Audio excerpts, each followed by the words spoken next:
এটাই বলছে এলাকা দিছে লক্ষ্য করছেন আর কি সবাই কইতাছে বক্স লাগাই শুননা না গানের আওয়াজে এলাকায় দিছে ওপন তারা বাংলাদেশ তারা করতেছে তারা গাড়ি রেলিংটা দেখতে আসে বলছে মেন বাজারের ভিতরে রয়েছে সরকারের পক্ষ থেকে আমরা এই বাঁধের উপরে হাইট বার লাগানো হয়েছে যাতে ওভারলোড গাড়ি বা বড় হাইটের গাড়ি না যায়।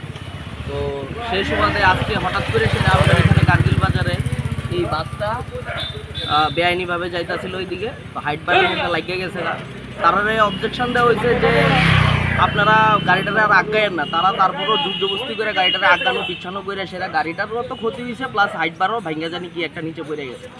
তো সেই সুবাদে আমরা পুলিশে ফোন করছি, এখন পুলিশ আইছে তার সঙ্গে কথা কইতেছে তারা সম্পূর্ণ এটা বেআইনিভাবে নিচ্ছে। তারপর অবজেকশন দেওয়া হয়েছে তারপরেও তারা বেআইনিভাবে গাড়িটারে উপর দিয়ে তুলে নিচ্ছে।